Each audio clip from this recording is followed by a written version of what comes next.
Doctor professor विजय अग्रवाल जी के वजह से रीवा हिंदुस्तान में जाना जा रहा, अगर पहचान बन रही है तो केवल आपकी वजह से। आपकी तनख्वाह 2,65,000 है और अवधेश प्रताप सिंह विश्वविद्यालय में जो कुलपति हैं, जो वाइस चांसलर हैं, उनकी तनख्वाह 2,28,000 है। बात पैसों की नहीं है। आप पहले से, आपके पिताजी के जमाने से आप बहुत बड़े बिजनेसमैन हैं। सोचिए, अगर प्रोफेसर विजय अग्रवाल जी आश्रम कर सकते हैं, और रेणु पाठक को आप सब जानते होंगे, रेणु पाठक अपने जीवन में कभी, मुझे नहीं लगता कि 50-100 रुपए महीने कमाई होगी। रेणु पाठक और प्रोफेसर विजय अग्रवाल के बीच के सारे लोग आश्रम करेंगे। अगर प्रोफेसर विजय अग्रवाल जी आश्रम कर सकते हैं तो, और रेणु पाठक सफल हो सकती है, हर व्यक्ति आश्रम करेगा। आप विश्वास करिए, आपके अंदर भरोसा होना चाहिए। आरवी द्विवेदी के अंदर भरोसा था कि सर आरसीएम करेंगे, मुझे भरोसा था। आपको भरोसा नहीं है। जिस दिन आपको भरोसा हो जाएगा, आपके सामने से गुजरने वाला हर व्यक्ति आपको आरसीएम करता हुआ नजर आएगा, जैसा कि मैडम कह रही है।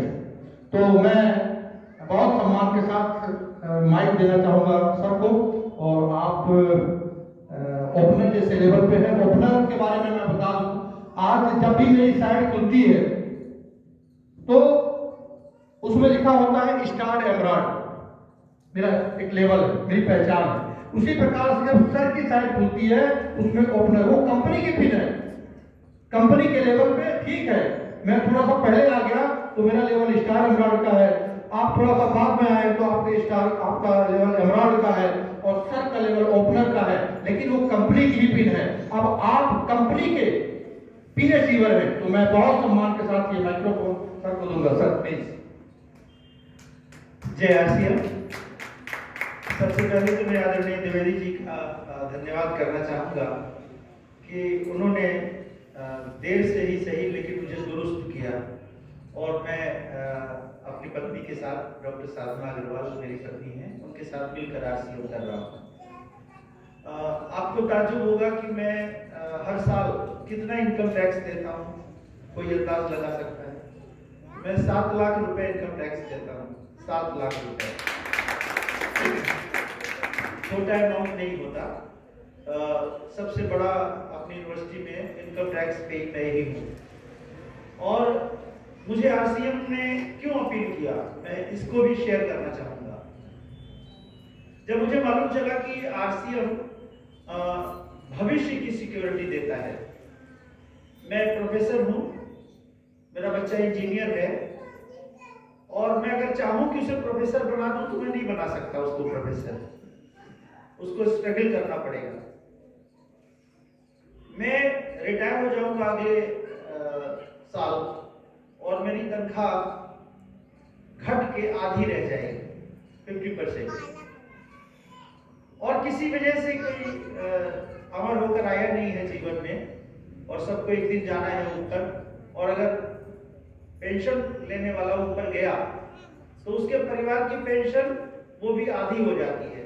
मतलब अगर 1 लाख मेरी पेंशन है तो मेरे पास 50,000 पेंशन रह जाएगी परिवार की, और अगर हम दोनों चले गए तो फिर परिवार को कुछ नहीं मिलता। लेकिन आरसीएम का जो सिस्टम है वो पीढ़ियों की सुरक्षा का सिस्टम है। हम अगर एक पिन अचीव करके, मान लीजिए कि हमने स्टार पिन पे पहुंचे हम, या डायमंड पे पहुंचे, तो मेरे बच्चे को मेरे बाद डायमंड ही मिलने वाला है, वो नॉमिनी अगर हमारा है तो ये जो सुरक्षा है। और दूसरी ये है कि हमने एक पेड़ लगा दिया, और उस पेड़ को लगाने के बाद 5 साल तक हमने उसकी सेवा कर दी, तो वो पेड़ अपने आप फल देते हैं। फिर कोई उसको पानी देने की जरूरत नहीं, कभी मिल जाए तो मिल जाए, उसको खाद देने की जरूरत नहीं है। और जिन लोगों को कटहल के पेड़ जिन्होंने देखे हैं तो उसके जड़ में भी फल लगते हैं, और जब वो पक जाता है तो चींटे घुस घुस के बताते हैं कि यहाँ फल लगे हुए। तो मैं एक द्विवेदी जी के साथ एक जगह गया बताने के लिए सिस्टम को, तो एक विद्यार्थी ने सवाल पूछा, विद्यार्थी क्या वो शिक्षक थे, और मैंने कहा कि एक समय आएगा जब आप इस सिस्टम में कुछ भी ना करें तो भी पैसा आएगा।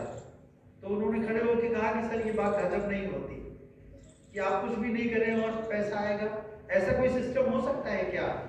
तो मैंने उनसे कहा कि आप देर से आए हैं मीटिंग में, ऐसा सिस्टम है। और मैंने उन्हें बताया कि अगर आप पेड़ लगा दें और एक आम का पेड़ लगा दें तो हर साल आपको आम देता है। तो उन्होंने कहा नहीं सर, आप गलत कहते हैं, एक साल रुक के देता है, अगले साल इस साल देगा तो अगले साल नहीं देगा, फिर तीसरे साल देगा। मैंने कहा चलो तीसरे साल देगा, लेकिन देगा तो तुमने माना तो सही।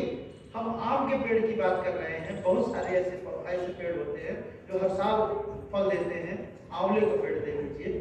तो ये आरसीएम एक पेड़ है जो आपने लगाया और 5 साल बाद आप उससे इनकम लेते रहेंगे। ये ऑटो मोड में चला जाएगा। जैसे हम हवाई जहाज पे जाते हैं, ज्यादा हाइट पे जाते हैं और अमेरिका की यात्रा कर रहे हैं 16 घंटे की, तो पायलट ऑटो मोड में डाल देता है प्लेन को और प्लेन अपने डायरेक्शन में चलता है और फिर उसको जहां जरूरत पड़ती है वहां कंट्रोल करता है। तो मित्रों, इस सिस्टम में अगर आ गए हैं तो इसको छोड़िए मत, सिस्टम को कंटिन्यूअस करिए, कमिटमेंट के साथ करिए और सबसे बड़ी बात यह है कि इसे भरोसे के साथ करिए, अपने हिसाब से मत करिए। सिस्टम ने जो तरीका बताया है उस हिसाब से करिए, निश्चित रूप से आप एक बहुत अच्छे मुकाम पर जाएंगे। बहुत बहुत धन्यवाद। जय आरसी।